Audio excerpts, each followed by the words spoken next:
ونعوذ بالله من شرور أنفسنا ومن سيئات أعمالنا من يهد الله فلا مضل له ومن يضلل فلا هادي له وأشهد أن لا إله إلا الله وحده لا شريك له وأشهد أن محمدا عبده ورسوله أما بعد فإن خير الحديث كتاب الله وخير الهدي هدي محمد صلى الله عليه وسلم وشر الأمور محدثاتها وكل محدثة بدعة وكل بدعة ضلالة وكل ضلالة في النار السلام عليكم ورحمة الله وبركاته গতদিন আমরা যেখানে শেষ করছি সেখান থেকে ইনশাআল্লাহ আজকে শুরু করব। আমরা পড়তেছিলাম যে এই বইটার সম্বন্ধে বাই দিস টাইম সবাই জানেন, এখানে religious extremism in the lifes of contemporary Muslim, সমকালীন মুসলিমদের জীবনে ধর্মীয় চরমপন্থা। বইটার বাংলা যদি নাম করি আমরা, এখন থেকে 22 বছর আগের বই। সেপ্টেম্বর 11-এর রিয়েকশনের লেখা বই না। এটার জন্য আমি কথাটা বলি সবসময় যে অনেকে মনে করেন যে সেপ্টেম্বর 11-এর পরে ওইটার রিয়েকশন হিসাবে মুসলিম উম্মার ভিতরে অনেক নতুন নতুন থিওরি বা অনেক চিন্তাভাবনা আসছে। এই বইটা তার ফসল না।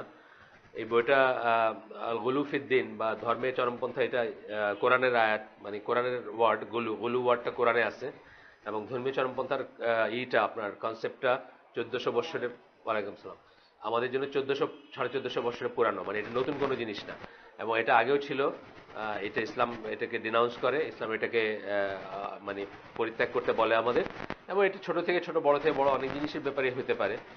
আমাদের ওন ওয়ে অফ ডিফাইনিং চরমপন্থা আছে, নিজেদের মতো। আমরা কাফেরদের দ্বারা ডিফাইন চরমপন্থাতে আমাদের ইকে ডিফাইন করি না।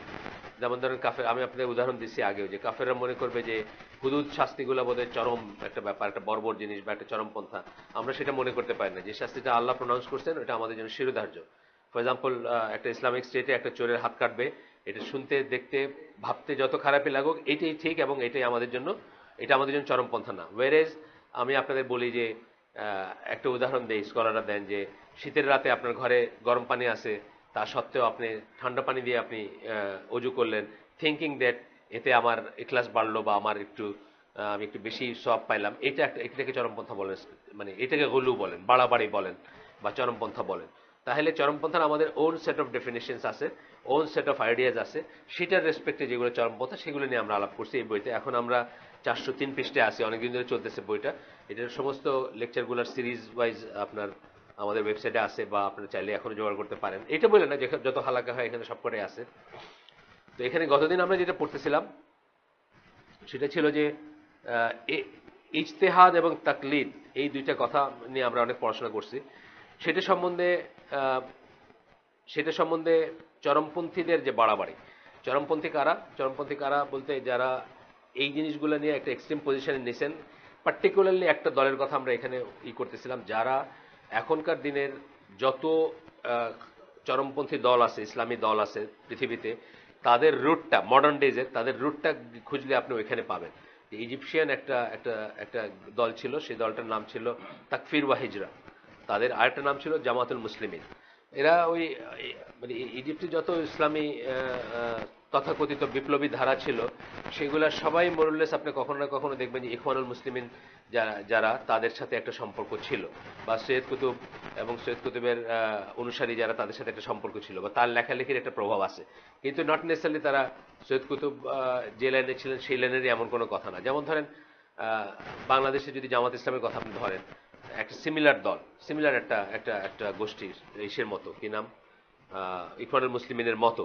কিন্তু তারা কিন্তু মোটেই চরমপন্থী না। মানে বাংলাদেশের জামাত ইসলাম যারা, তারা কি, তারা, আমি মাঝে মাঝে বলি, যদি বলা উচিত না এটা, আমি মাঝে মাঝে বলি তারা এখন তিজারাপন্থী হয়ে গেছে। তিজারাপন্থীর ব্যবসা বাণিজ্য নিয়ে বেশ ভালোই আছে, এটা বলি আমি। যাই হোক, ইনসাইডার কথা, এটা বাইরে আমরা বলবো না, মানে এমনি বলি আমরা যে তারা অ্যাকচুয়ালি চরমপন্থী মোটেও না। তারা কারেক্ট করতে করতে করতে করতে তারা তো সবই দিয়ে দিচ্ছে বলতে। তারা গতবারের ওয়ার্ল্ড কাপের 10 কোটি টাকা ইসলামী ব্যাংক এই পথ সাজাইতে দিছে। এটাই কোনো চরমপন্থী দল দিবে?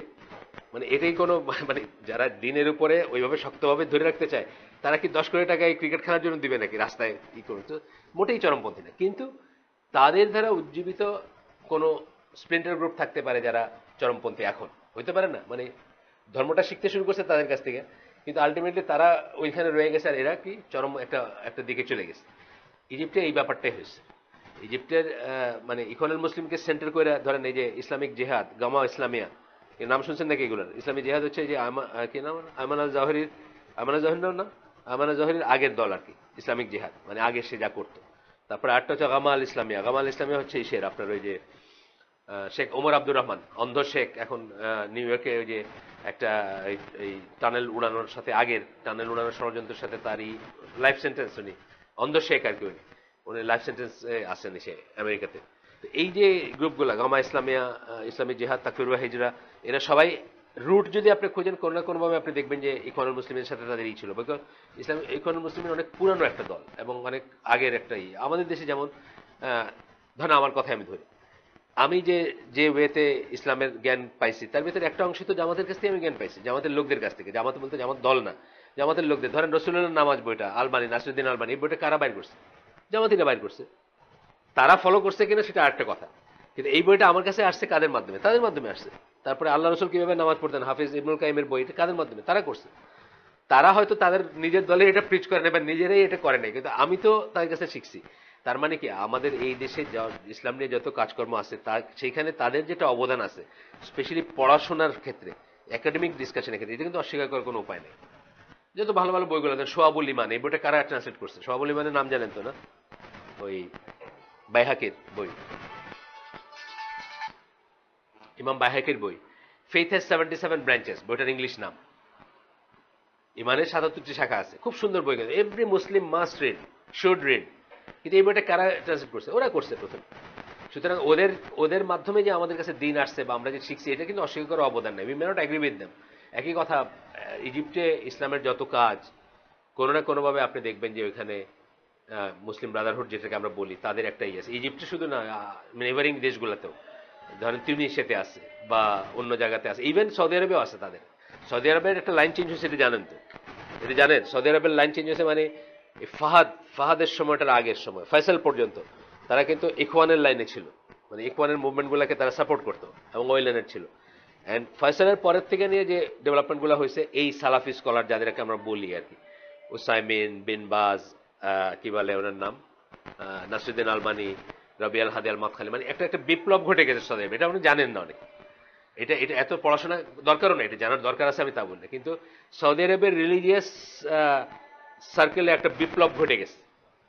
সেই বিপ্লব কি করছে? তাদেরকে আরো একটা শুদ্ধ, এক স্টেপ শুদ্ধ জায়গায় নিয়ে গেছে, বুঝছেন না? এখন এই জন্য মানে সৌদি আরবের এখনকার ট্রেন্ডটা কি, এখনকার ধরেন এই ইখওয়ানুল মুসলিমের সাথে লাইনটা কেটে গেছে, জামাত ইসলামের সাথে কিন্তু আসলে ওই লাইনটা নাই আর, যেটা আগে ছিল, লাইনটা কেটে গেছে। বিকজ কি, ওইখানে একটা একটা নীরব বিপ্লব ঘটে গেছে। সালাফি বলতে আমরা বুঝি আহলে সুন্নাত জামার যে মানে কোর মেথোডোলজি, যেটা কোনো পলিটিক্যাল কিছুতে না গিয়া, কোনো দলে না গিয়া, মারামারি কাটাকাটিতে না গিয়া, মানে দিনের প্রোপাগেশনের যে সিস্টেমটা ছিল, বা যেটা সাহাবীরা বা যেটা সালাফরা ই করতেন। সালাফি কথার মানে তো আপনি জানেন, সালাফ থেকে আসছে কথাটা। সালাফ কারা? প্রথম তিন জেনারেশন। প্রথম তিন জেনারেশন, যে তিন জেনারেশনের কথা আল্লাহ রাসূল সাল্লাল্লাহু আলাইহি ওয়াসাল্লাম বলছেন, best is my generation, then is next, then is next, এভাবে বলছেন সহিহ হাদিস। তাদেরকে আমরা কি বলি? সালাফ বলি, এনসেস্টর। সালাফ মানে হলো পূর্বপুরুষ, মুরব্বীরা, পূর্বপুরুষরা। আমাদের পূর্বপুরুষ কারা? ওই তিন জেনারেশন, কারণ তারা বেস্ট জেনারেশন। তাদের যে মেথোডোলজি ছিল ইসলাম প্রিচ করার ব্যাপারে, ইসলাম ধারণ করার ব্যাপারে, ইসলাম পালন করার ব্যাপারে, সেই মেথোডোলজি যাওয়ার যে পদ্ধতিটা বা সেই মেথোডোলজিকে আমরা বলি সালাফি মেথোডোলজি। এটা কোনো দলের নাম না। এইটা কিন্তু সৌদি আরবে ঘটে গেছে, একটা বিপ্লব টাইপের ঘটে গেছে বলতে পারে, ফয়সালের পরবর্তী সময়। সেটারই এফেক্ট আমরা দেখি আজকালকার লিটারেচার, আজকালকার কোরআন, এই যে নোবেল কোরআন, যা যা কিছু সৌদি আরব থেকে প্রপাগেট হয়, সবকিছুতে এটা একটা এফেক্ট আছে। এটা একটা বড় চেঞ্জ। তো যাই হোক, কিন্তু যে কথা আমরা যাচ্ছিলাম যে ইসলাম মুসলিম ব্রাদারহুড কিন্তু তখনকার দিনে একটা বড় ফ্যাক্টর ছিল মিডল ইস্টে। ঠিক যেমন তখনকার দিনে জামাতে ইসলাম ইন্ডো পাক সাবকন্টিনেন্টে একটা মেজর ফ্যাক্টর ছিল। শুদ্ধ ভুলে আমি যাচ্ছি না, শুদ্ধ ভুলে এখনো আমি যাচ্ছি না, তখনও যাইনি, এখনো যাচ্ছি না, সেটা অনেক কথা। আমরা তো ডেফিনেটলি মনে করি না যে এটা শুদ্ধ। মনে করলে তো আমি তাদের সাথে থাকতাম, এটা একটা কথা। তো আমি যদি কারো শুদ্ধ মনে করতাম, আমি কি আজকে তাদের সাথে থাকতাম না? তাহলে আমি শুদ্ধ মনে করি না, সেটা অন্য কথা। কেন মনে করি না, কি মনে করি না, সেটা আলাদা জিনিস। কিন্তু আমি তাদের সাথে নাই, এটুকুই হচ্ছে হাকিকত। ওইখানেও তাই, ইজিপ্টেও যা মুসলিম ব্রাদারহুড যারা ছিল, তাদের থেকে তাদেরকে অশুদ্ধ মনে করে দুই দিকেই বাইর হয়েছে, মানে স্প্লিন্টার গ্রুপ অনেক বাইর হয়ে গেছে, যারা বাইর হয়ে আরো এক্সট্রিম একটা পজিশন নিয়ে নিয়েছে। এই তিনটা গ্রুপের কথা আপনাদের বললাম, ইসলামিক জিহাদ, গামা ইসলামিয়া, আর একটা বললাম এই যে তাকফির ওয়া হিজরা।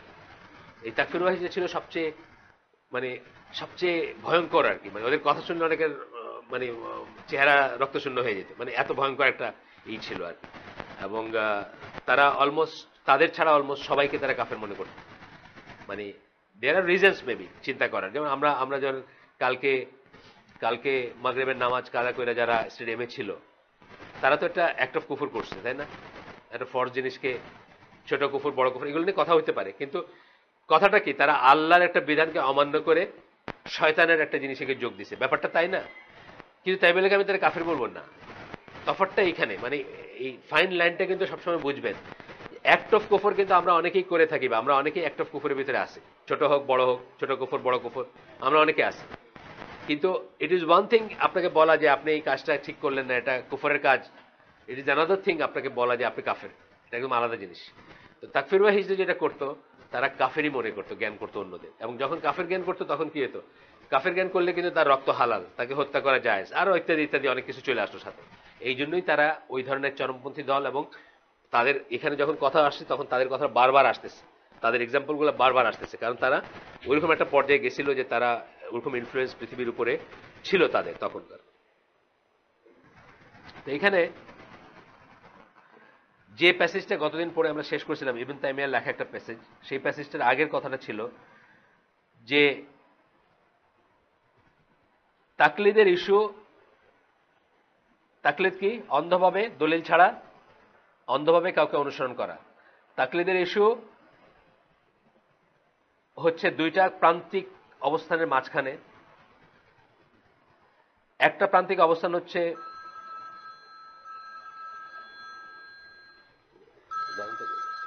দেখেন ধরেন তো, ধরে বলেন যে হালাকায় আছে, পরে পরে কথা বলবেন। একটা প্রান্তিক অবস্থান হচ্ছে, একটা প্রান্তিক অবস্থান হচ্ছে কি, যে আপনাকে অবশ্যই মাযহাব মানতে হবে। যে বললেন আপনি মাযহাব না হইলে খাবো কেমনে, ঘুমাবো কেমনে বলছেন না, এটা হলো একটা প্রান্তিক অবস্থান। আর একটা প্রান্তিক অবস্থান হচ্ছে যে সবাই ইজতিহাদ করতে পারে। ধরছে কথা বলছেন? আর একটা প্রান্তিক অবস্থান হচ্ছে সবাই ইজতিহাদ করতে পারে। বুঝছেন তো ব্যাপারটা কি? একটা হচ্ছে আমরা আমরা ইজতিহাদ করতেই পারি না কেউ, সুতরাং আমাদের কোনো নিজস্ব ধ্যান ধারণাই থাকতে পারে না, সুতরাং আমরা অন্ধভাবে একটা মাযহাব বা মাযহাবে ইমামের পিছনে তাকলিদ করব। এটা হলো একটা প্রান্তিক অবস্থান। আর একটা প্রান্তিক অবস্থান হচ্ছে এভরিবডি, টম ডিক হ্যারি, সবাই ইজতিহাদ করতে পারে, সুতরাং আমার কোনো আলেমরে মানারই দরকার নেই, বা কোনো আলেম ফলো করার দরকার নেই, কার কাছ থেকে জ্ঞান নেওয়ারই দরকার নেই। দুইটাই প্রান্তিক অবস্থান। Truth however is between this two fringes. এইটি আমরা গতদিন পড়ছিলাম, এই প্যাসেজটা খুব সুন্দর প্যাসেজ, আপনারা পরে আরেকবার দেখবেন। এটার একটা দুইটা লাইন পড়ে আমি আজকের ইস্যু চলে যাব।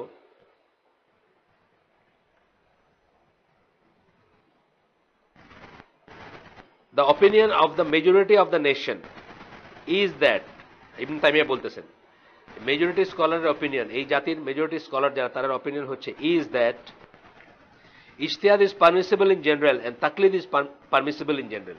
কথাটা খেয়াল করেন তাহলে। জেনারেল, সাধারণভাবে বলতে গেলে ইজতিহাদও পারমিসিবল, তাকলিদও পারমিসিবল। জেনারেল কথা, মানে দুইটাকে হারাম বলে ফেলা যাবে না। They do not oblige ijtihad upon everyone and forbid taklid. কিন্তু তারা প্রত্যেককে ইজতিহাদ করতে যেমন বলেন না, আবার তাকলিদকেও নিষিদ্ধ বলেন না। কখনো কারোর জন্য তাকলিদ করতে হইতে পারে, আর কখনো সবাই আপনি ইজতিহাদ করতেও পারেন, আপনিও। তাহলে ইজতিহাদ তারা প্রত্যেকের জন্য বলেন না, আর তাকলিদকে প্রত্যেকের জন্য নিষেধও করেন না তারা। এটা হচ্ছে তাদের অবস্থান আহলে সুন্নাত জামাত, যাদের কথা আমরা বলি। আহলে সুন্নাত জামা মানে কি? যারা আল্লাহ রসুল এবং সাহাবীরা যেই রাস্তার উপর ছিলেন সেই রাস্তার উপর যারা আছেন। আহলে সুন্নাত জামা বলতে কোনো দল না, বাংলাদেশে একটা গোষ্ঠীর নাম আহলে সুন্নাত জামা, আমরা সেটার কথা বলতেছি না। আমরা বলতেছি একটা জেনেরিক নেমে আমরা ডাকতেছি কাদেরকে? আল্লাহ রসুলের সাহাবী এবং আল্লাহ রসুল যে পথের উপর ছিলেন সেই পথের মানুষকে। এইটা আল্লাহ রসুলের জীবদ্দশায় ছিল আল জামাত বা জামাতুল মুসলিমিন। তখন তো সকল মুসলমান ওই জামাতের মেম্বার ছিলেন, এবং সকল মেম্বার একটা জামাতের আন্ডারে ঐক্যবদ্ধ ছিলেন। আজকে সেটা নাই। এই জন্য হাফিজ আল কি বাশার আল আসাদের সাথে আমার তফাৎ কোথায়? আমি যে বাশার আল আসাদ না, এটা বুঝতে গিয়ে আমাকে বলতে হবে যে আমি আহলে সুন্নাত জামা, কিন্তু আসলে এটা বলার দরকার ছিল না যদি যুগটা ওই রকম থাকতো। অনেকেই বলেন আমরা প্রথমেই বলবো যে আমরা মুসলিম। ইয়েস, আমরা প্রথমেই বলবো আমরা মুসলিম, কিন্তু মুসলিম বলার পরে আগে যে কথাগুলো ছিল না এখন থেকে যায়। আমি কি খামেনির অনুসারী, না আমি হাফিজ আল আসাদ বাশার আল আসাদের অনুসারী? তা তো আমি না।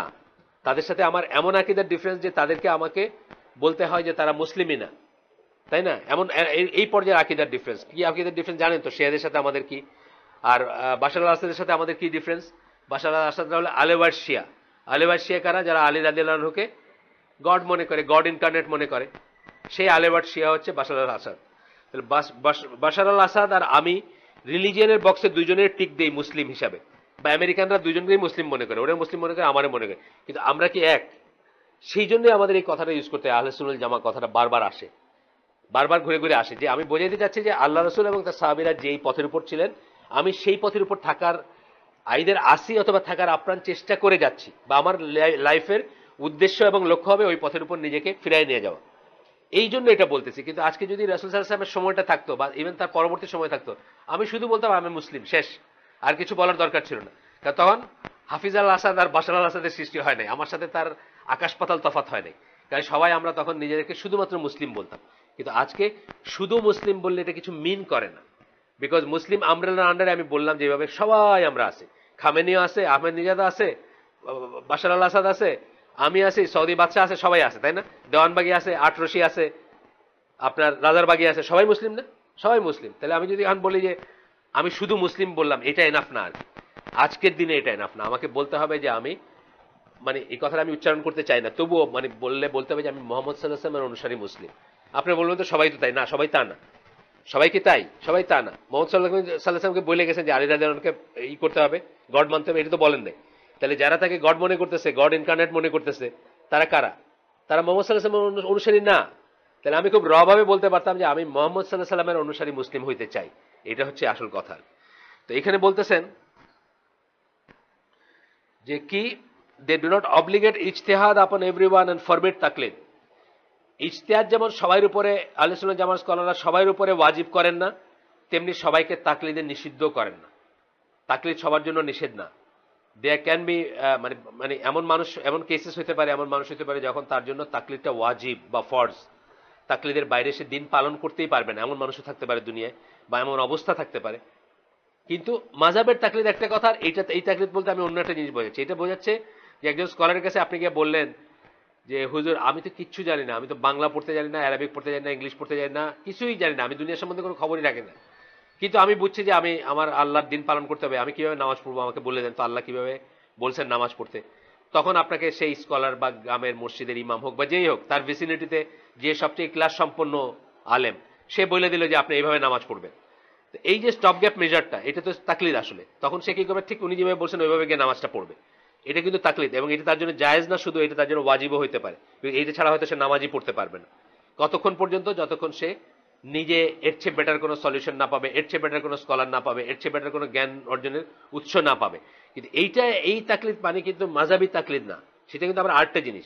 সেটা হচ্ছে একটা পার্সনকে সেই 1200 বছর আগের আসছে না। আচ্ছা আপনি আর আপনি একটু আসিফ, ওনাদেরকে একটু ওই রুমে একটু দেন, আপনার দুজন যান, ওই ওই রুমটাতে বসেন, আপনার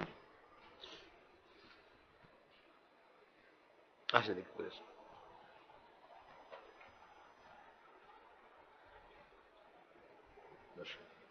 একটু পানি খাওয়ান না আমার প্লিজ। এরপরে বলতেছেন, ইবনে তাইমিয়ার প্যাসেজ পড়তেছি আমরা, আর একটু পড়ে নেই আমরা। ইজতিহাদ is permissible for the one who has the ability to make ইজতিহাদ, while তাকলিদ is permissible for the one who is not able to make ইজতিহাদ। দেখেন কত সুন্দর কথা। ইজতিহাদ এমন সকলের জন্য পারমিসিবল যে ইজতিহাদ করতে পারে। যাকে ইজতিহাদ মানে কি? ইন্ডিপেন্ডেন্টলি কোরআন হাদিস পড়ে রুলিং বের করা, নিজে নিজে কোরআন হাদিস পড়ে রুলিং বের করা, এটা হলো ইজতিহাদ। তাহলে ইজতিহাদ এমন সকল ব্যক্তির জন্য পারমিসিবল যে ইজতিহাদ করার যার ক্যাপাবিলিটি আছে, আর এমন সকল ব্যক্তির জন্য তাকলিদ পারমিসিবল যার ইজতিহাদ করার ক্যাপাবিলিটি নাই। কত সুন্দর কথা। মানে বড় বড় স্কলারদের একটা সাধারণ কথা কত সুন্দর করে বলেন তারা। However, it is permissible for the one who has the ability to make ijtihad to make, is it, প্রশ্ন করতেছেন, however is it permissible for the one, ইবনে তাইমিয়া প্রশ্ন করতেছেন, যার ইজতিহাদ করার ক্ষমতা আছে তার কি তাকলিদ করা পারমিসিবল? এখানে বলবেন যে ডিফারেন্স অফ অপিনিয়ন আছে, বেশিরভাগের মতে এটা পারমিসিবল না। বেশিরভাগের মতে এটা পারমিসিবল না। কারণ ধরেন আমাদের আবু বকর জাকারিয়া ভাই কালকে যিনি এখানে হালাকা করবেন ইনশাল্লাহ, উনি কি মদিনার পিএইচডি, আকীদার উপর পিএইচডি। এখন উনি যদি ভক্তির আতিশায্যে বলেন যে দেওয়ানবাগি যা বলছে এটাই ঠিক, আমার এর উপর কোনো কথা নেই, এটা তার জন্য পারমিসেবল হবে না।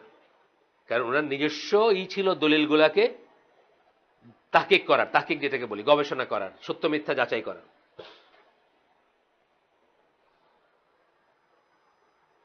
কিন্তু এটা কখনো পারমিসেবল হইতে পারে, তাকলিদ কি বলে ইজতিহাদ করার ক্যাপাবিলিটি যখন আসে তাও পারমিসেবল হতে পারে তাকলিদ বিশেষ অবস্থায়। সেই বিশেষ অবস্থাগুলো কি, এইটুকু আমরা গতদিন পড়ে শেষ করছিলাম, আজকেও এইটুকু পড়ে শুরু করবো বাকিটুকু ইনশাল্লাহ।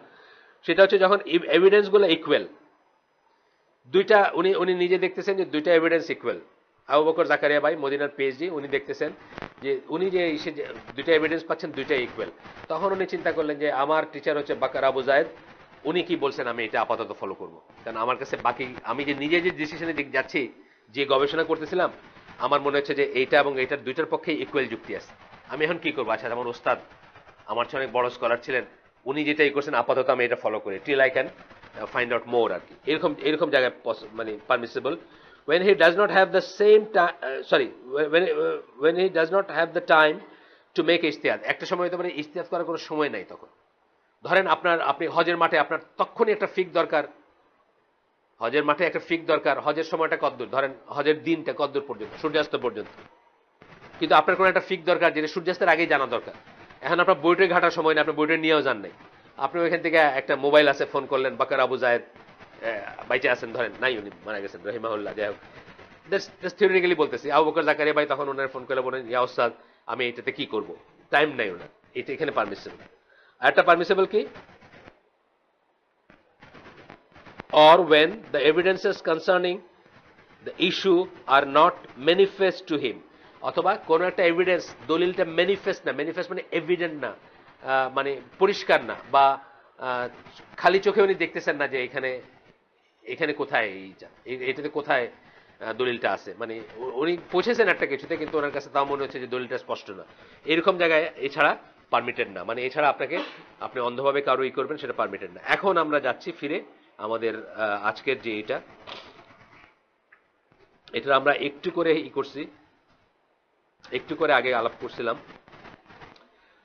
শুকরি মুস্তফা তাকফির বা হিজরার আমির তৎকালীন, উনি বলতেছেন he was of the opinion that the members of the Muslim society are all to be declared disbelievers due to their taqlid, and that it is a must that each one of them make ijtihad। তাকফির ওয়া হিজরার আমির আপনারা জানেন, modern ডেজের চরমপন্থা বা extremist group যদি আমরা বলি, এই সূত্রপাতটা ওইখান থেকে, তাকফির ওয়া হিজরা থেকে। ইজিপশিয়ান জামাতুল মুসলিমিন যেটা ছিল ওই নামে, আরেকটা নাম ছিল তাকফির ওয়া হিজরা, সেটার আমির যিনি মনে করেন যে মুসলিম সোসাইটির সবাইকে কাফের ডিক্লেয়ার করতে হবে ডিউ টু দেয়ার তাকলিদ, মানে যে কেউ তাকলিদ করবে মুসলিম সোসাইটিতে তাকেই ডিসবিলিভার বা কাফের ডিক্লেয়ার করতে হবে। And that is a must that each one of them make ইজতিহাদ, এবং প্রত্যেকের ইজতিহাদ করা উচিত। আমাদের এতদিনের যে জ্ঞান, এটা খুব চরম একটা অবস্থান না? কারণ ইজতিহাদ করার জন্য আপনার এবিলিটি লাগবে ইজতিহাদ করা, কোরআন হাদিসকে দলিল হিসাবে। ধরেন যে লোক আরবি জানে না, প্রশ্নই ওঠে না তার ইজতিহাদ করা, মানে ইজতিহাদের মিনিং আমরা কি বলছি, যে আপনার কোরআন সুন্নাহকে পড়ে নিজে নিজে ডেরাইভ করতে পারবেন, এই ক্যাপাবিলিটিটা হচ্ছে ইজতিহাদের প্রথম মিনিং। এছাড়া ধরেন আপনি আপনার লিমিটেড স্কেলে আপনি ইজতিহাদ করতে পারেন, আরবি না জানলেও করতে পারেন। ধরেন আপনি দুইটা ট্রান্সলেটেড লিটারেচারই পড়তেছেন, কথার কথা, আপনার এমন একটা সমস্যা আসছে যে এখন আপনাকে ডিসাইড করতে হবে যে এই দুইটার কোনটা ঠিক, আপনি আরবি জানেন না, কিন্তু দুইটাই ধরেন একটা ওসাইমিন মোহাম্মদ বিন সালেহ আল ওসাইমিনের ফতোয়া, একটা আব্দুল আজিজ বিন বাজের ফতোয়া, দুইটা ফতোয়াই আপনার সামনে আছে, আপনি তো মুশকিলে পড়ে গেছেন যে আমি এখন কি করব, আশেপাশে কোনো স্কলার নাই, থার্ড কোনো কেউ নাই যাকে আপনি জিজ্ঞেস করবেন, তখন আপনাকে কি করতে হবে, স্টপ গ্যাপ হিসাবে ওইখান থেকে আপনাকে দলিলটা নিতে হবে, নিয়ে একটা ডিসিশনে যাইতে হবে। যেমন এই ধরনের একটা ক্লাসিক এক্সাম্পল হচ্ছে অজুর ব্যাপারে বিসমিল্লাহ বলা, বাথরুমে বলা যাবে কি যাবে না। আপনারা জানেন যে দুইজনের ফতোয়া কিন্তু দুই রকমের। আব্দুল আজিজ বিন বাজ বলছেন যে বাথরুমে বলাটা, বিসমিল্লাহ বলাটা আমরা খুব অপছন্দ করি, বাথরুমে মানে টয়লেট যেখানেই আছে, মিরহাদ যেটা মানে ল্যাট্রিন এবং যখন একসাথে অজুখানা, আমরা অপছন্দ করি, কিন্তু অজুর ব্যাপারে এটা বলা যাবে, এটা হলো আব্দুল আজিজ বিন বাজের মত। কিন্তু ফতোয়া আরকানুল ইসলামে দেখবেন ওসামিন বলছেন যে না, বাথরুমে বলা যাবে না। রুটটা কোথায় ডিফারেন্সের? একজন মনে করেন যে কোন কোন স্কলারের মতে যেহেতু ওজুর আগে বিসমিল্লাহ বলতেই হবে, ওয়াজিব বা ফরজ, সেই জন্য এটার কোনো চয়েস নেই, বাথরুমে হলে আমাদের বলতে হবে। আর আরেকজন মনে করতেছেন যে ওজুর আগে বিসমিল্লাহ বলাটা মুস্তাহাব, না বললে ওজু হয়ে যাবে, সুতরাং এই মুস্তাহাব কাজটা বাথরুমের ভিতরে করা যাবে না। বাথরুমের ভিতরে বলা যাবে না বিসমিল্লাহ। তো এই যে দুইটা এভিডেন্স দিলাম আমি একই কথার উপরে, দুইজন বড় স্কলার, যারা দুইজনের ভিতরে আসলে কোনো কম্প্যারিজন আমরা করতে পারবো না যে কার চেয়ে কে বড় কাজ অনুযায়ী, কিন্তু আমার কাছে এই দুইটা, আমার একসময় এই প্রবলেমটা জাগছে, এবং ধরেন আজকের আসরের নামাজের আগে আমাকে ডিসাইড করতে হবে ওয়েদার আই ক্যান আটার বিসমিল্লাহ inside the toilet or not. এখন আমার কাছে সময় আছে 15 মিনিট, সামনে আছে এই দুইটা এভিডেন্স, এইখানে আমিও ইস্তেহাদ করব। এই দুইটা এভিডেন্স পড়ে আমার কাছে যেটাকে মনে হবে স্টপ গ্যাপ হিসাবে আমি করব, কিন্তু আমি কিন্তু মুস্তাহিদ না। এখানে আমি স্টপ গ্যাপ হিসাবে দুইটা দলিল থেকে যেটা বেশি এভিডেন্ট সেটা আমি নিব, বেশি লজিক্যাল সেটা আমি নিয়ে আমি ওই লাইনে আমি চেষ্টা করবো আমি কাজ করতে। ঠিক আছে, শুকরি মুস্তাফার একটা প্যাসেজ পড়ি। ইট ইজ ওয়ান জামা with one leader, it is based on the book of আল্লাহ and the Sunnah. They declare disbelievers those who make taklid. এগুলো কিন্তু কোনো দলিল নাই, উনি অথরিটি। কিন্তু মানে চরমপন্থীদের ব্যাপার হচ্ছে যে ইউজুয়ালি কি দেখি আমরা, চরমপন্থীরা কোনো দলিলের ধার ধারে না। ইউজুয়ালি চরমপন্থীর কতগুলো ফ্রেমিং আছে না, চরমপন্থী কারা হয় আপনাদের এই বুঝতে আছে, কতগুলো প্রোফাইলিং আছে কারা হবে। খুব এক্লাস আছে, ইয়াং, খুব জোশ, মানে মায়োপিক ভিশন, মানে অল্প জ্ঞান, কিন্তু সেই জ্ঞানের ভিত্তিতে যা বুঝছি সেটাই ফাইনাল, আমি যা বুঝছি এটাই ফাইনাল, আমার আর কোনো দলিলের দরকার নেই, আমার আর বেশি পড়াশোনা করার দরকার নেই। এটা খুব ক্লিয়ার ব্যাপার, এটা যা মানলো না সে কাফের, এটা যা মানলো সে, বুঝছেন না, মানে ব্ল্যাক অ্যান্ড হোয়াইট সবকিছু ব্ল্যাক অ্যান্ড হোয়াইট, সবকিছু কাটা কাটা, মানে মাঝামাঝি কোনো ব্যাপার নেই এই ধরনের মানুষগুলো। তো উনি বলতেছেন যে এই যে বললেন যে it is based on the book of আল্লাহ অ্যান্ড দ্য সুন্নাহ, তারপরে বলতেছেন they declare disbelievers those who make তাকলিদ। দেটা কারা? দেটা উনি। কারণ আমরা এই এতক্ষণ ধরে পড়লাম কি, ইবনে তাইমিয়ার ওই পড়লাম, ইবনে তাইমিয়া তো একবারও বলেন নাই যে ডিসবিলিভার যে তাকলিদ করবে। ইবনে তাইমিয়ার প্যাসেজটা পড়ে শেষ করলাম না। ইবনে তাইমিয়া আহলে সুন্নাত ওয়াল জামাত এই যাবৎকালের শ্রেষ্ঠ স্কলারদের একজন, মানে কাজের দিক দিয়ে ধরলে, মানে কত বড় কাজ করে গেছেন উনি, কত কিছু করে গেছেন সেইখানে, মানে যে কোনো ইসলামী মজলিসে, যে কোনো ইসলামী লিটারেচারে ওনার নামটা ঘুরে ফিরে আসে। উনি বলে গেছেন, ওনার এই যে লিটারেচার পড়লাম একবারও কিন্তু এই ডিসবিলিভার কথাটা উচ্চারিত হয়নি। এভরি মুসলিম অ্যামং দেম, এই যে মুস্তাহিদ, সব মুসলমান, তাদের ভিতরে সব মুসলমান মুস্তাহিদ, তা কি? তা না তো। মুস্তাহিদ হওয়ার জন্য কি কতগুলো কোয়ালিটি লাগবে আমরা জানি। মুস্তাহিদের যে মানে প্রাইমারি ডেফিনিশন যেটা, সেটা কি, যে কোরআন সুন্নাহ পড়ে নিজে নিজে দলিল বের করতে পারবে। ধরেন নিজে নিজে বের করতে পারবে কোনটা হালাল, কোনটা হারাম, কোনটা ফরজ, কোনটা ওয়াজিব, কি করণীয় না, তাকে আমরা কি বলি? মুস্তাহিদ বলি। সেই সেন্সে মুস্তাহিদ, এভরি মুসলিম ক্যানট বি মুস্তাহিদ। There is no room for sects, schools of fiqh or parties. এই কথাটা ঠিক যে সেক্ট, ফিরকার কোনো রুম নাই, সেক্ট অফ ফিক মানে মাযহাবের কোনো রুম নাই, এই সেন্সে নাই যে মাযহাবের দোহাই দিয়ে আমি একটা ভুল জিনিস করতে পারবো না। কিন্তু তাই বলে মাযহাবের যারা ইমাম ছিলেন তাদেরকে কিন্তু আমরা ঘৃণাও করব না, সমালোচনাও করব না, ডিনাউন্সও করব না। কারণ আজকে যে ফিকের বেসিস আমাদের দাঁড়াইছে, যাই আমরা জানতেছি, আজকে যে ধরেন অজু সম্বন্ধে যে কথাগুলো বললাম, সালাত সম্বন্ধে যা বললাম, বা যে কোনো কিছু নিয়ে যে কথাটা যাচ্ছি, এটা কিন্তু তাদেরই গবেষণার ফল। তারা যে বেসটা তৈরি করে গেছিলেন, তারা যে ভিত্তিটা তৈরি করে গেছিলেন, সেটার জন্য কিন্তু আমরা বলতে পারতেছি। এবং তারা একবারও বলে যান নাই যে তাদের লাইনে আপনি মাযহাব করে মারামারি কাটাকাটি করেন, একবারও কেউ বলেন নাই।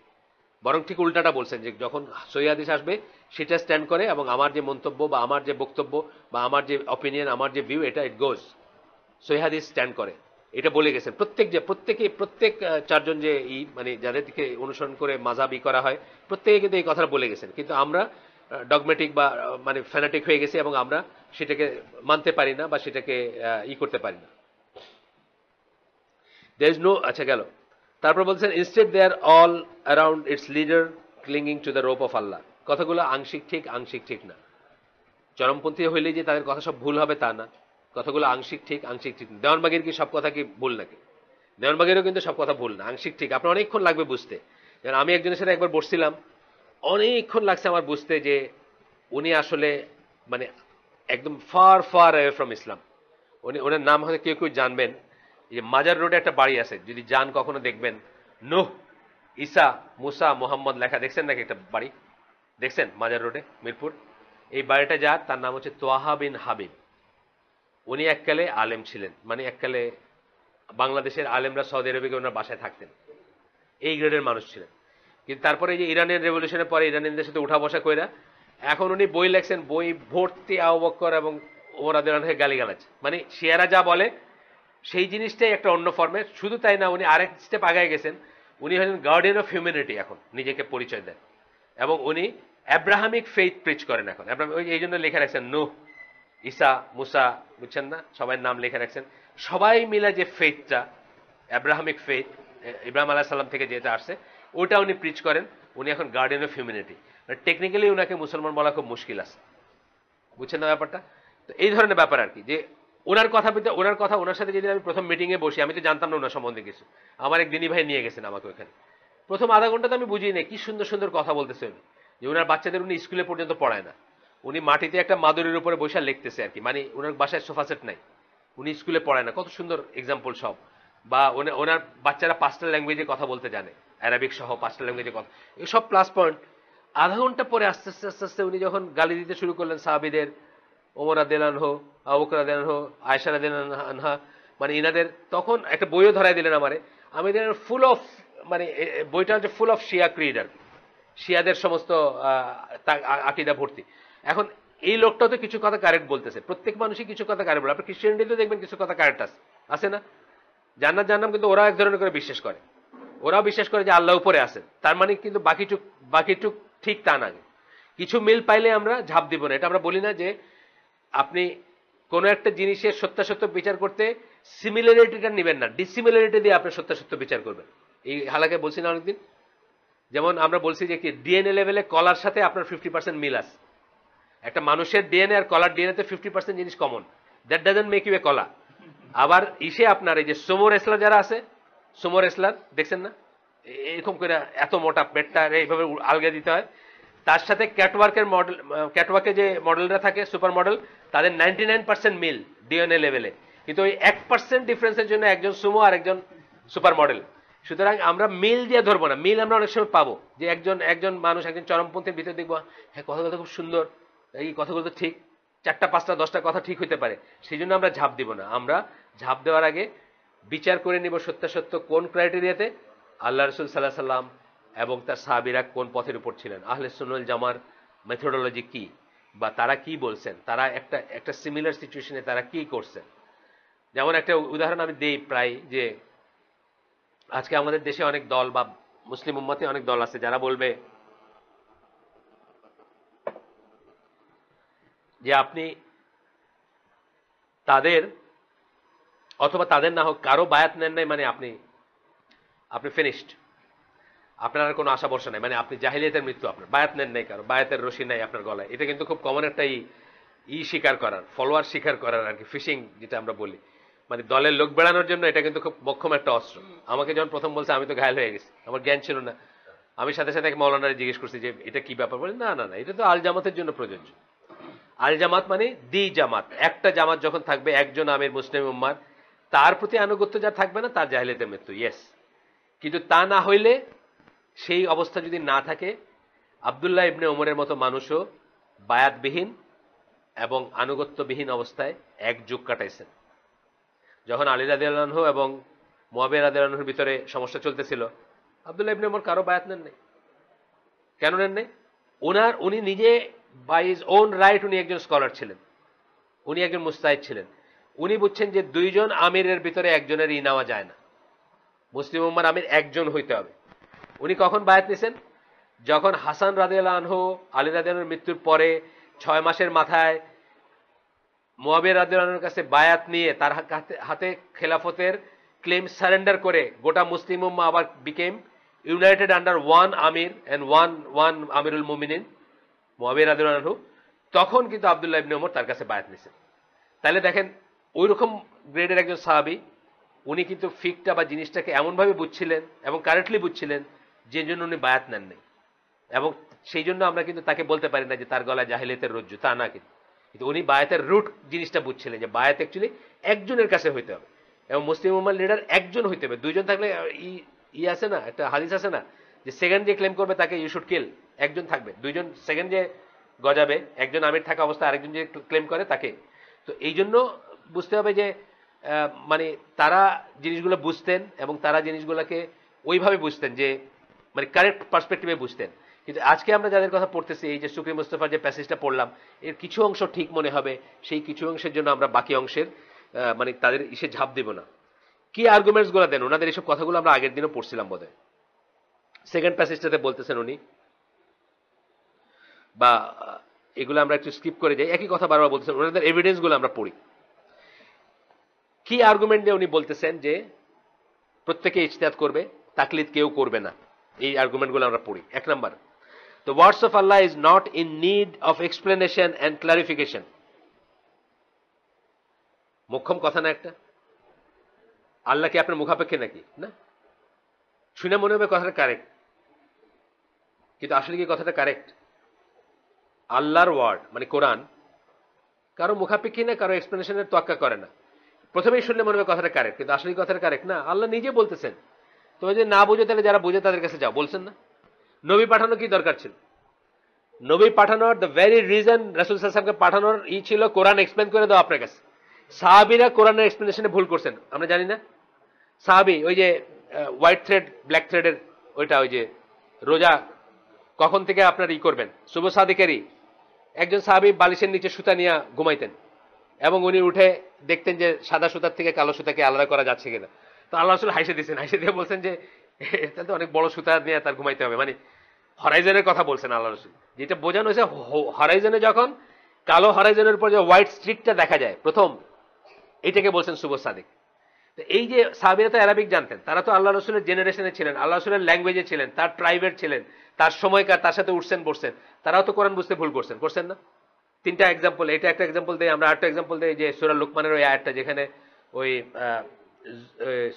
জুলুম মানে বড় জুলুম বলা হয়েছে, শিরকে বড় জুলুম বলা হয়েছে। তারপরে আরেকটা আয়াতে আসছে যে জুলুম করে তোমরা তোমাদের জীবন মানে তোমাদের কামাই নষ্ট করে দিও না, বা এই ধরনের একটা, মানে আমি জাস্ট জিসটা বলতেছি। তখন সাহাবীরা বলছেন যে ইয়া রাসূলুল্লাহ, এমন কে আছে যে কোনো না কোনো সময় জুলুম না করে? জুলুমের মানে কি? অঠিক কাজ, ইমপ্রপার অ্যাক্ট। ধরেন আমাদের টয়লেটে যে বদনাটা আছে, ওইটা নিয়ে আমি যদি এখানে রাখি, আপনারা সবাই তাকাবেন ঘুরে যে এটা কি করলো।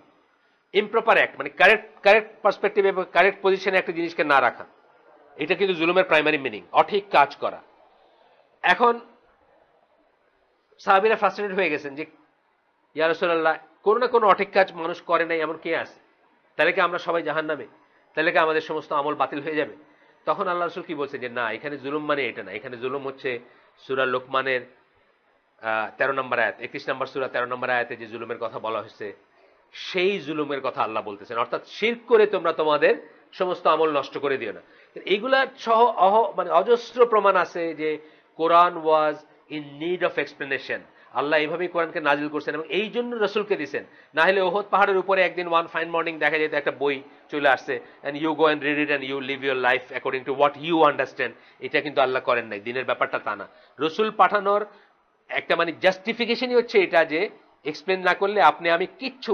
আমরা ওই যে সুন্নাহর কর্তৃত্ব মর্যাদা, অথরিটি এন্ড ইম্পর্টেন্স অফ সুন্নাহ যে বইটা, ওটাতে আমরা কি দেখি যে সুন্নাহ ইজ ইকুয়াল টু দিন, নো সুন্নাহ নো দিন। আপনার যদি সুন্নাহ না থাকে, আল্লাহ রসুল যদি না থাকেন, আপনার কোনো দিন নাই। তার কারণ ধরেন আপনি কোনো ইবাদতের কাজ করতে পারতেন না। প্রথম কথা, আপনার সালাত, আপনাকে কে বলছে যে দুইটা সেজদার একটা রুকু, দুই সেজদার মাঝখানে বসবেন, এইটা পড়বেন, সালাম ফিরাবেন, এইটা পড়বেন, মানে যে সমস্ত জিনিসগুলো আসছে, যত কিছু আসছে নিটিগ্রিটি, আপনার দিনের যত নিটিগ্রিটি, আপনার ইসের যত মানে কি বলে কিভাবে করবেন জিনিসটা, সবকিছু আসছে সুন্নাত থেকে। আপনার সুন্নাহ ছাড়া কোনো দিন নেই, নো সুন্নাহ নো দিন।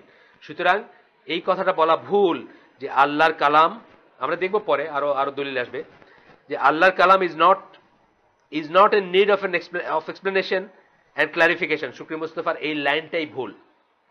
উনি বলতেছেন, is Allah in need of a commentator without his permission, or is Allah in need of a commentator without his permission, or is he not in need of such? প্রশ্ন করতেছেন উনি। If they say he is not in need of such, then the provisions are enough to refute them. If they say that he is in need of such, they have associated a partner with Allah the Great, for which he has given no authority. মানে কিভাবে twist করে নিয়ে যাচ্ছেন জিনিসটাকে, আপনাকে কিন্তু কাফের বলে ফেললেন এর ভিতরেই। আপনি যদি বলেন যে আল্লাহ is in need of explanation, বা আল্লাহর কোনো দরকার আছে তার কথা এক্সপ্লেন করে দেওয়ার, বা তার কোনো প্রয়োজন আছে, কিন্তু এটা এটা কেন কেন কুফর না, কেন এটা না? আল্লাহ নিজে বলতেছেন, আল্লাহ নিজে বলতেছেন যে যারা, তোমরা যদি না জানো, সূরা নাহলের 43 নম্বর আয়াত, যে তোমরা যদি না জানো তাহলে যারা জানে, না বোঝো যদি, তাহলে যারা বোঝে তাদের কাছে নিয়ে যাও। আল্লাহ নিজে বলতেছেন জিকিরের মানুষের কাছে নিয়ে যাও। জিকির বলতে কোরআনের একটা নাম জিকির, মানে যারা কোরআন সম্বন্ধে জানে। আল্লাহ রাসূল সাল্লাল্লাহু আলাইহি ওয়াসাল্লাম নিজে বলে গেছেন, যে ইবনে আব্বাসের কথা বলছেন, যে তোমরা যদি তফসিরের ব্যাপারে তার কাছে যাবা, বা সে তফসিরের ব্যাপারে বিশেষ কেউ হবে বা প্রেডিক্ট করে দিয়েছেন বা তাকে দোয়া করে গেছেন, তার কাছে যাবেন তফসির যদি না বোঝেন। এবং আমরা দেখি প্র্যাকটিক্যালি কি ওমর রাদিয়াল্লাহু আনহুর মতো মানে জায়ান্ট সাহাবীও যখন কোনো কোরআনের কোনো এক্সপ্লেনেশনের ব্যাপারে জানতে চাইতেন, এই বাচ্চা সাহাবী, গেদা বাচ্চা বলতে গেলে তার কাছে সেই ইবনে আব্বাসের শরণাপন্ন হইতেন এবং তার কথাটা মেনে নিতেন বা তার কথাটাকে ভ্যালু করতেন। 2 নম্বর পয়েন্ট, শুকরি মুস্তাফা বলেন, we do not know of the good intentions of those who give religious verdicts. এখন আরেকটা লাইনে যাচ্ছেন, যে যারা ফতোয়া দেয় তাদের ভিতরের ইন্টেনশনটা আমরা জানি না। হ্যাঁ, কখনো কখনো স্বার্থান্বেষী মানুষ ফতোয়া দিতে পারে, কারো একজনের স্বার্থ করতে দিতে পারে। আমরা জানি যে ওলামাদের ভিতরে, মানে রিয়েল ওলামা না, সুডো ওলামাদের ভিতরে এরকম একটা গ্রুপ আছে যারা পয়সার বিনিময়ে ফতোয়া দিয়ে থাকে। এখনো আছে, তখনও ছিল। তখন ছিল বলতে মানে প্রথম 3 জেনারেশনের পরে, মানে আমরা জানি কি জাল হাদিস হইতে শুরু হয়েছে কবে থেকে? লাস্ট 1/3 অফ দ্য ফার্স্ট হিজরি সেঞ্চুরি। হিজরির প্রথম শতাব্দীর লাস্ট 1/3 হাদিস জাল করতে শুরু করছে মানুষ, তাদের স্বার্থের জন্য, তাদের মানে ওই পলিটিক্যাল গোষ্ঠীর স্বার্থের জন্য তারা হাদিস জাল করতে শুরু করছে। হাদিস জাল করা তো মানে একটা বড় ক্রাইমের একটা। আপনারা জানেন আল্লাহ রাসূল কি বলছেন, যে আমার নামে মিথ্যা আরোপ করবে সে জাহান্নামে তার আসন বানায় নেবে। সুতরাং হাদিস জাল করা অনেক অনেক গর্হিত একটা অপরাধ। কিন্তু তবুও কি মানুষ স্বার্থের জন্য করছে না? তখনও করছে, এখনো কেউ করতে পারে। এইটাই কথা উনি বলতেছেন, যে তাদের গুড ইন্টেনশন সম্বন্ধে আমরা জানি না, ওদের ভিতরে ইন্টেনশন কি সেটা। তার মানে এটা না যে সকল ফতোয়া দুনিয়ার invalid. Therefore, according to Sukri Mustafa, we cannot take their religious verdicts. Sukri Mustafaর মতে আমরা আলেমদের রিলিজিয়াস ভার্ডিক্ট মানে তাদের ফতোয়াটা নিতে পারি না। হি স্টেটেড, উনি বলতেছেন, this is all if we accept the fact that they have good intentions, but we must leave that also. For can you assuming that they are leading scholars say with certainty that they have good intentions? মানে তাদের যে good intention আছে এটা কি নিশ্চিত হতে পারি নাকি আমরা, বা তারা কি নিশ্চিতভাবে বলতে পারে নাকি বড় স্কলার হয়েও? এই যে ডাউটটা, এই ডাউটটা কিন্তু আপনার সব শেষ করে দিবে। আলটিমেটলি কি আসবে?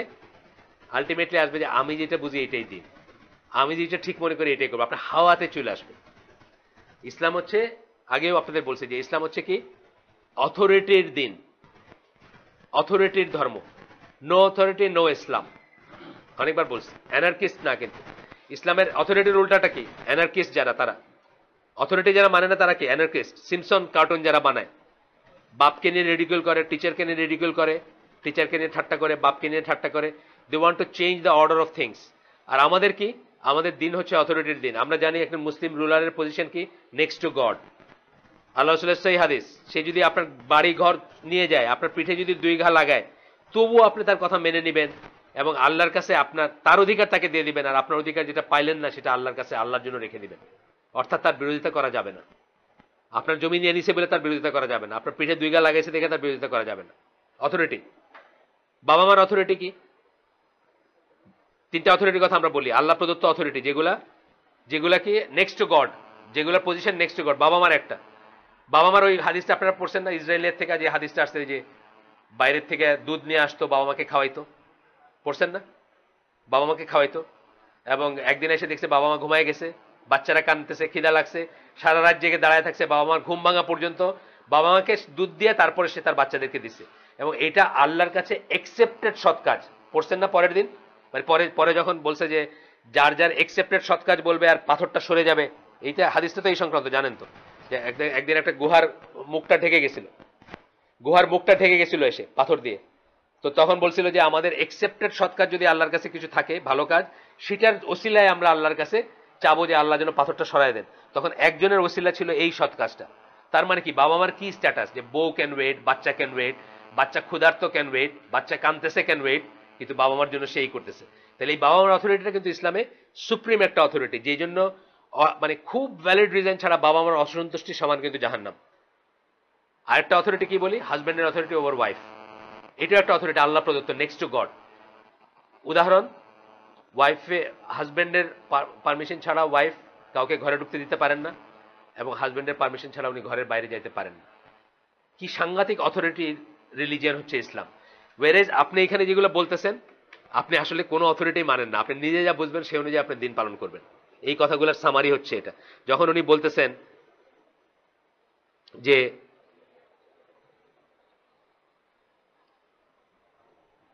if they say with certainty that they have good intentions, they প্রথমে বলতেছেন যে অ্যাজিউম করা আর কি, for can you assuming that they are leading scholars say with certainty that they have good intentions?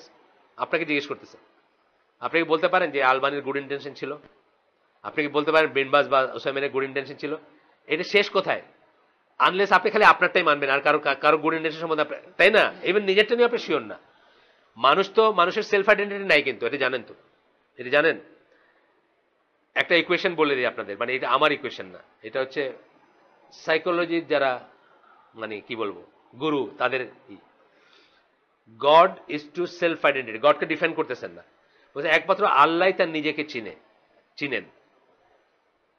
Man is to self consciousness, মানুষ নিজেকে চিনে না, কিন্তু মানুষ নিজের সম্বন্ধে কনসিয়াস মানে কি, আমার ব্যথা লাগে, আমি সেলফ, আমার সেলফ সম্বন্ধে আমি কনসিয়াস, আমি রিয়েলাইজ করি যে আমার একটা সেলফ আছে, আমার সেলফটা এইটা পছন্দ করে, এটা অপছন্দ করে, কিন্তু আমি আইডেন্টিফাই করতে পারি না। অর্থাৎ আমার সেলফকে আমি পুরোপুরি চিনি না। মানুষ কিন্তু নিজেকে পুরোপুরি চিনি। অনেক সময় দেখবেন যে আপনি সারা জীবন ধরেন গ্রিন পছন্দ করেন, হঠাৎ একদিন ইউ অপ্ট ফর রেড, কেন করছেন আপনি জানেন না, তাই না? আপনি সারা জীবন গ্রিন পছন্দ করছেন, কিন্তু আপনি খুব ভালো একটা কিছু কিনতে গিয়ে, ধরেন আপনার গাড়ি কিনতে গিয়ে আপনি রেড একটা গাড়ি কিনে ফেলেন, এন্ড আপনি ডিফেন্ড করতে পারেন না যে কেন আমি এড করলাম, এটা কিন্তু আপনি জানেন না। কোথাও আপনি অনেক কষ্ট করে বাইর করতে হবে যে কেন করছেন এটা। মানুষ সেলফ কনসিয়াস, আর animal is to consciousness of object. Animal কি, একটা গরু, তার দিকে আপনার তেড়ে গেলে আপনি অবজেক্ট হিসাবে আপনাকে দেখে সে, কিন্তু সে নিজের সম্বন্ধে আবার কনসিয়াস না। গরু নিজের সম্বন্ধে কনসিয়াস হলে যেন আপনি তার গায়ে আপনি মাঞ্জা দিয়া তারে ধুইতেছেন কালকে কোরবানি দিতে, সে বুঝতো না যে একটা something is going to happen, বুঝছেন না? সে কিন্তু এটা বুঝে না, সে এটা বুঝে না, মানে তার সেলফ কনসিয়াসনেসটুকু নাই। তো যাই হোক, এটা একটা ইকুয়েশন। তো আমরা আসলে নিজের হাওয়ার উপর কি আমরা ডিপেন্ড করতে পারি? নিজের জাজমেন্ট, যে আমার জাজমেন্টে যেটা ঠিক মনে হবে আমি ওটা নিব, এটার কথা কিন্তু মিনিং সেটা যে আমি পড়াশোনা করব, আমি ইজতিহাদ করব, আমি কোরআন পড়বো, আমি হাদিস পড়বো, তারপরে আমি এনামুল হকের যেটা মনে হলে এটাই আমি ঠিক করবো এবং এইটাই আমি করে যাবো।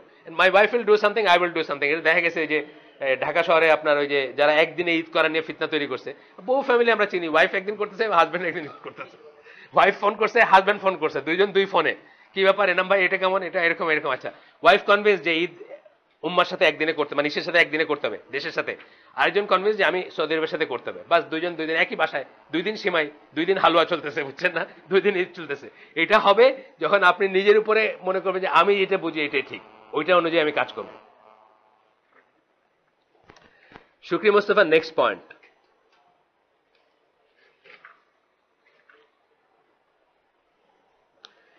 The jurists do not carry any more knowledge than we do. কথা সত্যি নাকি? জুরিস্টরা নাকি এনিমোর নলেজ, আমাদের চেয়ে বেশি নলেজ নাই তাদের, এটা কি সত্যি কথা? নজবিল্লাহ। আমি দেখি বাংলাদেশে লক্ষ লক্ষ লক্ষ মানুষ আছেন যাদেরকে আমি মনে করি আমার চেয়ে বেশি নলেজ আছে তাদের, একজন দুজন না, লক্ষ লক্ষ লক্ষ মানুষ আছে, হয়তো একটা ফিল্ডে না হোক, একটা ফিল্ডে। বলতেছে the jurists do not carry any more knowledge than we do. The jurist has an understanding that is particular to him and which we are not in need of. তার একটা আছে, জুরিস্টের একটা আছে, আন্ডারস্ট্যান্ডিং আছে, যেটা তার নিজস্ব এবং আমাদের এটা কোনো দরকার নাই। If the words of Allah were in need of jurists to be understood, the jurist would then need someone who could understand his words. বলতেছেন যে যুক্তিটা কিরকম দেখে, যে আল্লাহর কালামের যদি দরকার হয় যে কেউ এটা এক্সপ্লেন করে দিবে, তাহলে জুরিস্টের কথা এক্সপ্লেন করে দেওয়ার জন্য আরেকজন কারো দরকার আছে। মানে এগুলা হইলো কপচানি বলি না আমরা একটা কথা, মানে পেঁচানো। এটা ইংরেজিতে বলে, আপনারা যারা লিটারেচারে পড়াশোনা করছেন, বা ইংরেজি সাহিত্য সম্বন্ধে জানেন, একটা কথা আছে ডিকনস্ট্রাকশন। ডিকনস্ট্রাকশন কথাটা হলো উল্টাপাল্টা কিছু কথা বলে আপনাকে কনফিউজ করে দিয়া আপনার একটা সিরিয়াস ম্যাটারকে লাইট করে দেওয়া। ধরেন আপনি অ্যাগনোস্টিকের যে লাইনটা নেন আর কি, আপনি আল্লাহ খোদা নিয়ে তার সাথে বক্তৃতা করতে, তার একটু দাওয়াত দিতে গেছেন, আপনার উল্টাপাল্টা কিছু যুক্তি দেখাই দিল যে যুক্তির মারপেচগুলো আপনি জানেন না, সফিস্ট্রি বলে একটা কথা, লয়ারে জানার কথা এটা। একটা সত্য জিনিসকে মিথ্যা কেমনে করতে জানেন না আপনারা, মিথ্যাকে সত্যি কেমনে দেখাইতে জানেন না, কিছু ফাঁক, কিছু কাটিং কর্নার আপনি একটা মিথ্যা জিনিসকে এমনভাবে উপস্থাপন করতে পারবে যে মনে হবে যে না এইটাই দুনিয়ার সবচেয়ে ইম্পর্টেন্ট ইস্যু। আবার উল্টাটা করতে পারবেন একটা, তাই না? আপনি হাসতেছেন কেন? আপনি বলেন কিছু একটা, এটাই তো চলতেছে, এটা চলতেছে না আমাদের দেশের লতে, এটা চলতেছে না সারা দুনিয়াতেই মোরলেস। তো উনি এরকম মারপেচ, কথার মারপেচ দেখাচ্ছেন আমাকে। This vicious circle would then continue, চলতেই থাকবে। Furthermore the means of education today are easier than in any previous era. এখন আমার আরেক কথায় আসছে, এখন তো ইন্টারনেট আছে, মিনস অফ এডুকেশন এখন অনেক ইজি, এখন আমি নিজে বের করতে পারি। আমি ইন্টারনেটে যাব, আমি লগ ইন করবো, জানি না জানি সেটা অন্য কথা, realislam.com লগ ইন করলাম, ওরা যেটা বললো এটা আমি নিলাম। realislam.com কাদের জানেন নাকি? কাদের? কাদিয়ানিদের, রাইট, আগে বলছি একদিন। realislam.com হচ্ছে কাদিয়ানিদের ওয়েবসাইট। তা আপনার তো এখন মিনস অফ ইজি বলছেন, আপনি ওখানে গেলেন, গিয়ে ওখান থেকে নলেজ নিয়ে আপনি কাদিয়ানি মুসলিম হয়ে, এইটাই, this is what is happening. বাংলাদেশে বহু মানুষ শিয়া হয়ে গেছে, শিয়াদের ওয়েবসাইটের কথাগুলো খুব ভালো লাগছে, ওরা কত সুন্দর, কত মায়া, কত নিয়ে ফাতিমা রাদিয়াল্লাহু আনহাকে কত বড় করে দেখায়, আর আল্লাহ নবীর পরিবারকে কত সম্মান করে, আমরা তো তুচ্ছতাচ্ছল্য করি, আমরা মিলাদটাও ঠিক মতো পড়তে চাই না, সুতরাং ওই কথাগুলো খুব ভালো লাগছে, তো শিয়া হয়ে গেছে বহুত মানুষ। এখন আসবো আমরা এই কথাগুলোর রিফিউটেশন। এই যে সুফি মোস্তফা যে কথাগুলো বললেন, চরমপন্থীরা যে কথাগুলো বলে যে এভরিবডি ক্যান মেক ইজতিহাদ, প্রত্যেকে নিজের মতো করে দিন বুঝে সেটা পালন করবে, ইত্যাদি ইত্যাদি, এই কথাগুলোর ভিতরে বিশাল ফাঁক আছে। সেই ফাঁকগুলো স্কলাররা না দেখাইলে আমরা হয়তো একটা সময়ে পরাজিত হয়ে যাব, বা আমরা হয়তো উইল গিভ ইন, যেটাকে বলি, আমরা হয়তো সেটার কাছে সারেন্ডার করব, আমরা হয়তো, বুঝছেন না, আমরা তো এইভাবেই চরমপন্থী হইছি না আমরা। যখন কেউ একটা যুক্তি দিছে, আপনি সেই যুক্তিটা দেখাইতে পারেন নাই, আপনার মাথায় কথাটা আসেন নাই, তখন আপনি বলছেন না তাহলে ওই ভাই ঠিক বলতেছে। প্রথম কথা,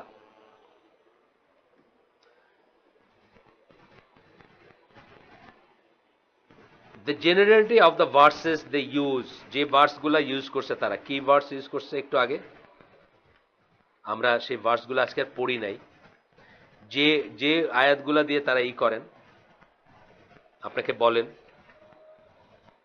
যেমন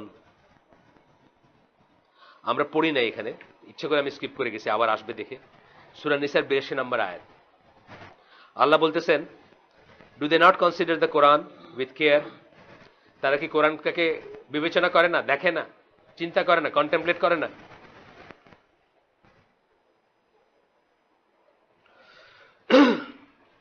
Had it been from other than Allah, যদি আল্লাহ ছাড়া কারো কাছ থেকে এটা আসতো, they would surely have found therein discrepancy।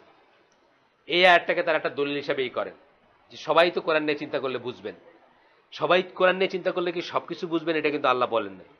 সবাই কোরআন নিয়ে চিন্তা করলে এইটুকু বুঝবেন যে ডিসক্রিপেন্সি নাই, কিন্তু আপনি কি কোরআনের সব রুলিং বুঝে যাবেন, এটা কিন্তু আল্লাহ একবার বলেন নাই। এই কথাটা স্কলাররা বলতেছেন টু রিফিউট হিম বা হিজ ভিউজ। আরেকভাবে বলতেছেন, the generality of the verses they use to indicate that everyone has the ability to ponder over the signs of Allah, আল্লাহর নিদর্শন নিয়ে পন্ডার করার এবিলিটি সবাই আছে, এগুলো হচ্ছে জেনারেল কিছু কথা, is not relevant as evidence on this issue, কিন্তু ইজতিহাদ করার ব্যাপারে এটা কোনো দলিল না। এটা হচ্ছে আল্লাহ তাআলা সকল মানুষকে কতগুলো জিনিস দিয়ে তার দিকে ডাকছেন, প্রাথমিকভাবে কিছু লজিক দেখাইছেন যে লজিকগুলো সকল লেমেন বুঝবে, এবং সকল লেমেন ওই লজিকগুলোকে চিন্তা করে ইসলামে দাখিল হইতে পারবে। কিন্তু তারপরে যখন ফাইনাল ডিটেল ফিক বা শরিয়ার অন্যান্য পয়েন্ট আসবে, তখন আমরা যদি বুঝতাম তাহলে নবীর দরকার ছিল না কোন। যেমন ধরেন alteration off day and night, কোরআনের আয়াত, আমরা এখানে বলছি না যে আল্লাহ কি সত্যি আছেন, যেদিন পড়লাম ওই দিন বললাম না যে এটা থেকে আপনার মাথায় কি আসতে পারত, এটা থেকে আপনার মাথায় আসতে পারতো যে যেভাবে একটা সিগন্যাল বাতিতে আপনি লাল সবুজ, লাল হলুদ সবুজ, সবুজ হলুদ লাল দেখে আপনি মনে করেন যে এই সিকোয়েন্সটা, এই বিন্যাসটা অটোমেটিক্যালি হইতে পারে না, someone must have made it, someone must have designed it, someone must have মানে মেড দ্য সিস্টেম, এটা অটোমেটিক মানে ইসের কোথাও একটা কম্পিউটার হোক বা একটা সিকোয়েন্সিয়াল রিলে হোক, কিছু কাজ করতেছে যেটা এটাকে অ্যাক্টিভেট করতেছে, এটা অটোমেটিক নিজে নিজে হইতে পারে না। একইভাবে আল্লাহ আপনাকে অ্যাপিল করছেন যে রাত দিন, অথবা গ্রীষ্ম, বর্ষা, শরৎ, হেমন্ত, শীত, বসন্ত, যে 6টা সাইকেল আছে, এই সাইকেলটা অটোমেটিক হইতে পারে না। There must be someone behind it. Design theory যেটা বলি আমরা, ডিজাইন বা ক্রিয়েশনের যে ডিজাইন থিওরি, সেটার কথা বলি আমরা। এইটা দিয়ে আল্লাহ আপনাকে প্রাথমিকভাবে অ্যাপিল করছেন। ডাজ নট মিন যে আপনি কোরআনের প্রত্যেকটা আয়াতকে বুঝবেন আপনি, এবং বুঝে ওইখান থেকে আপনি মুস্তাহিদ হয়ে যাবেন, ইজতিহাদ করবেন, দলিল বের করবেন, বুঝছেন না, শরিয়া বের করবেন, রুলিং বের করবেন। এটা আল্লাহ বলেন না। আল্লাহ জেনারেল ভাবে বলছেন যে আপনি পন্ডার করলে বুঝতেন যে এটা তো অনেকে বাচন ভঙ্গি দিয়ে বোঝে। এটার জন্য আপনার কোরআন পড়ার ওইভাবে দরকার নেই। আপনি খালিদ বিন ওয়ালিদের আপনার কথা বলছি না, খালিদ বিন ওয়ালিদের এই কি ছিল, মানে উনি মুসলমান হলেন কিভাবে? জাস্ট রিসাইটেশন শুনে বলছেন যে তোমরা যাই বলে এটা এই দুনিয়ার কিছু না। উনি কিন্তু এক্সপ্লেনও করতে পারবেন না উনি কেন বুঝছেন এটা। ওনাকে যদি আপনি জিজ্ঞেস করেন, উনি হয়তো এক্সপ্লেন করতে পারবেন না যে ওনার মনে কি হয়েছিল, কি মনে হয় ওনার মনে হয়েছিল যে এটা এই দুনিয়ার কিছু না, কিন্তু ওনার তো মনে হয়েছিল। তো এটার জন্য কি ওনার কোরআনের প্রত্যেকটা আয়াত বুঝতে হয়েছিল বা বোঝার ক্যাপাবিলিটি ছিল? এটা ছিল না। আমরা তো দেখি যে ওমর রাদিয়াল্লাহু মতো সাহাবীর প্রত্যেকটা আয়াত বোঝারই নাই। উনি বলছেন না যে একটা আয়াত সম্বন্ধে, একটা শব্দ সম্বন্ধে বলছেন যে তোমার ওমরের সবকিছু জানতে হবে এমন কোনো কথা নেই, নিজেকে বলতেছেন। এরা মানে বুঝলাম না বলে আবার আমি দরকার হলে আপনাদের দলিলটা দিতে পারবো অন্যদিন, মানে গল্পটা নিয়ে আসা। বুঝতেছেন না, বোঝা আবার নিজেকে বলতেছেন যে তোমার সবকিছু বুঝতে হবে এমন কোনো কথা নেই। এটাই হচ্ছে কারেক্ট লাইন। আমার সবকিছু বুঝতে হবে এমন কোনো কথা নেই, প্রত্যেকে আলিম হবে এমন কোনো কথা নেই, প্রত্যেকে মুস্তাহিদ হবে এমন কোনো কথা নেই। তবে সাধ্যমতো চেষ্টা করে যাব। ইয়েস, সাধ্যমতো দিনের জ্ঞান অবশ্যই চেষ্টা করব, মিনিমামটুকু অবশ্যই চেষ্টা করব। মিনিমাম কদ্দূর? উসুল সালাসা, যেটা কবরে যে 3টা কোয়েশ্চেন আপনাকে জিজ্ঞেস করা হবে, সেই 3টা কোয়েশ্চেন কাফের, মুশরিক, রিকশাওয়ালা, প্রেসিডেন্ট সবাইকে জিজ্ঞেস করা হবে। মিনিমাম ওইটা হলো ফরজ। মিনিমাম ওই ওই ওই জ্ঞানটুকু, ওই নলেজটুকু আমাদের অ্যাকোয়ার করা হচ্ছে আমাদের জন্য ইন্ডিভিজুয়ালি ফরজ সবার উপরে। এটা জেনে জেনে আমরা মৃত্যুবরণ করি, কবরে যে 3টা কোয়েশ্চেনের আনসার করা। কিন্তু তার মানে এটা না যে ধরেন আমি একটা ফাইনার ফিক, ধরেন ইসলামী ব্যাংক যে লোনটা, বা ইসলামী ব্যাংকে আমি যে মুদারাবা অ্যাকাউন্টে রাখি, ওখানে যে 4 পয়সা জমা হয় বছরের শেষে, এটা নেওয়া আমার জন্য জায়েজ কি না জায়েজ, এটা বিতর্ক আছে না। এই ফাইনাল ফিক আমার জানার দরকার নেই, আমাকে সে ডিমান্ডও করা হয়নি, বা আমার এই ক্যাপাবিলিটিও নাই, তাই না? এই জন্য কি করি আমরা, শরিয়ার পিএইচডিদের কাছে বসে বসে জিজ্ঞেস করি, প্রশ্ন উত্তর জিজ্ঞেস করি না, সারাক্ষণ জিজ্ঞেস করি। ওটা বাদ দেন, এই যে সেমিনারটা যেটা নিয়ে হবে, আজকের দিনে আপনি আপনার বাপ মাকে কিভাবে সার্ভ করবেন? আপনি কি তাদের হোমে পাঠাই দিবেন, নাকি চাকর বাকরে হাতে রাখবেন, নাকি ভার্চুয়াল হোম, নিজের ঘরের ভিতরে ভার্চুয়াল হোম তৈরি করবেন? খাওয়া দাওয়া দিলে টাকা পয়সা কেন ভাই, খাওয়া দাওয়া, বউ বাপ মা আছে যারা খাওয়া দাওয়ার দরকার নেই, তারা কিনে খাইতে পারে, আপনার দরকার নেই, তো কি আপনি তাদের কাছে রেখে যাবেন? মানে এই সমস্ত জিনিসগুলা আমরা একজন স্কলারের কাছে শুনবো। আমাদের হাওয়া যেটা বলে সেটা নিব না, আমাদের মনে যেটা বলে সেটা নিব না, আমরা একজন স্কলারের কাছে ফিরে যাব। কারণ এখানে দুই পক্ষে বা দুই সাইডে আপনি দেখবেন ফাইনাল যুক্তি আছে। আমি আপনাকে বললাম যে একটা মেয়ের রাইট আছে, সে আলাদা সংসার করতে পারে। আলাদা সংসার মানে তার নিজস্ব একটা স্পেস থাকবে, তার একটা কিচেন থাকতে পারে, তার পর্দা যাতে ব্যাহত না হয় এরকম একটা জায়গা থাকতে পারে। ডাজ ইট মিন যে সে সাথে সাথে হাজব্যান্ডকে নিয়ে আরেক শহরে চলে যাবে বা আরেকটা বাসায় চলে যাবে? হাজব্যান্ড এর মা এবং বাবা চাকরের কাছে থাকবে। উল্টাটা বলি, যে একটা মা চাইতেছে তার ছেলে তার কাছে থাকবে। ডাজ ইট মিন যে ওই ছেলের ওয়াইফকে সে ধরেন 5 কেজি কাপড় দিয়ে বললো যে এটা বাথরুমে নিয়ে এখন আশ্রয় তুমি এটা ধুইবা? তা তো না। তাহলে সত্যটা কি মাঝখানে কোথাও, তাই না? দুইটাই একসাথে কিন্তু ভ্যালিড। একটা মেয়ের রাইট আছে টু হ্যাভ এ স্পেস, এটা valid. At the same time বাপ মার অসন্তুষ্টি সমান জাহান্নাম, এটা কিন্তু ভ্যালিড। দুইটা ইকুয়েশনই ভ্যালিড। তাহলে দুইটা সমন্বয় কি করে করবেন? এই জন্য আমরা স্কলারদের কাছে যাচ্ছি, তারা আমাদেরকে পথ দেখায় দিবে যে আমরা দুইটা জায়গাতেই জুলুম না করে কি করে আমাদের জীবনটাকে চালায় নিব, কি করে আমাদের জীবনটা ফরওয়ার্ড যাবে। গতদিন এই যে মঞ্জুর ভাইয়ের হালাকাতে একটা কোয়েশ্চেন ছিল, আপনারা ছিলেন কিনা আমি জানি না, একজন জিজ্ঞেস করছেন, কেউ জিজ্ঞেস করছেন যে তার বাপ মায়ের কয়েকটা ছেলে আছে, 2-3টা ছেলে আছে, কিন্তু মা প্রেফার করেন এই পার্টিকুলার ছেলের সাথে থাকতে, এবং বাবা অসুস্থ, বাবা অক্ষম এবং অসুস্থ। এখন এই পার্টিকুলার ছেলের ওয়াইফটা এই মায়ের সাথে থাকতে চায় না, সে আলাদা থাকতে চায়। এখন তার সলিউশন কি সে জানতে চাইছে। তো মঞ্জুর ভাই বলছেন যে একে বোঝাবেন, ফাইনাল কথাটা কি বলছেন যে ডাজ ইট মিন, আপনি কি জিজ্ঞেস করতেছেন যে আপনি যদি ওইরকম একটা প্রান্তিক অবস্থানে যান যে আপনার হয় বউ রাখতে হবে বা মা রাখতে হবে। উনি আবার একটা ক্লজ দিচ্ছেন যে আরো অন্যান্য ছেলেরা আছে, তাদের কাছে মা থাকতে চায় না, শুধু এই ছেলের কাছে থাকতে চান। তো মঞ্জুর ভাই কি বলছেন যে এই ছেলের কাছে থাকতে চাওয়ারও তার রাইট আছে, এবং যদি এই প্রশ্ন আসে যে দুইজনের ভিতরে একজনকে রাখতে হবে, তাহলে অবশ্যই মা স্টেজ, ওয়াইফ গোজ। যদি সেই পজিশনে যায়, আমরা সেই পজিশনে যাওয়া কেটে চাইতেছি না, যাওয়াটা সুখকর না, যাওয়াটা ডিজায়ার্ড না, কিন্তু আলটিমেটলি যদি ওই পজিশনে চলেই যায়, এই মঞ্জুর এলাই ভাই গত শনিবারে আগে রেকর্ডিং আছে, আপনারা শুনে নিন, বলছেন যে তাহলে বউ তালাক দেওয়া যায়, মা তালাক দেওয়া যায় না। তাহলে এই আন্ডারস্ট্যান্ডিং গুলো আমরা কোথা থেকে নিব? স্কলারদের কাছ থেকে বুঝবো, নাইলে নিজের হাওয়া মতো যার যখন যেটা হাওয়া সেটা সে করতে থাকবো আর। এই কথা মানে শুকরি মুস্তফাকে রিপিট করতেছেন বইলা যে জেনারেলিটি দিয়ে আপনি মুস্তাহিদ হয়ে যেতে পারেন, এটা আল্লাহ বলতেছেন না আপনাকে, জেনারেলি বলতেছেন যে আপনি পন্ডার করলে বুঝবেন যে কোরআন আল্লাহর কাছ থেকে আসছে। কিন্তু কাফের মরিস বুকাইলে বুঝছে, কাফের মরিস বুকাইলে বুঝছে না, ও বলছে যে কোরআনে আমি একটাও আনসাইন্টিফিক ওয়ার্ড পাই নাই। সেও বুঝছে, সে একজন কাফের হয়ে বুঝছে, আরো অনেক মানুষ বুঝে, তাতে কি হয়েছে? তার মানে এটা না যে তারা মুস্তাহিদ হয়ে গেছে। মরিস বুকাইলে আজকে যদি ফতোয়া দেয় আর বিনবাজ ফতোয়া দেয়, আপনি কোনটা নেবেন? মরিস বুকাইলটা নেবেন না, প্রশ্নই ওঠে না। সে বুঝছে দেখে তারটা নেবেন, প্রশ্নই ওঠে না। এরপরে বলতেছেন কি, they are stated concerning pondering over the signs of Allah, that is contemplate them and understand them. Contemplate করার জন্য, or time, sorry আমাদের সরি আমি খেয়াল করে নেই, একটু দেরিতে শুরু হয়েছে, আমার ভাই খেয়াল করাই দিয়েছেন আসিফ। আমাদের হালাকার সময়টা আসলে 11:15 শার্প আমরা শেষ করতে চাই, আরো আগে 11:30 থেকে শুরু করি ঘড়ির দিকে তাকানো। তো আজকের জন্য এখানে থাক, ইনশাআল্লাহ এই পয়েন্ট থেকে নিয়ে অনওয়ার্ড আমরা নেক্সট দিন পড়বো। সুবহানাকা আল্লাহুম্মা বিহামদিকা আশহাদু আল্লা ইলাহা ইল্লা আনতা আস্তাগফিরুকা ওয়া আতুবু ইলাইক। যদি ভুল কিছু শুনে থাকেন, সম্পূর্ণ দায় দায়িত্ব আমার এবং শয়তানের, আর শুদ্ধ কিছু শুনে থাকলে সমস্ত প্রশংসা আল্লাহর। আমাদের আজকে ট্রান্সপোর্ট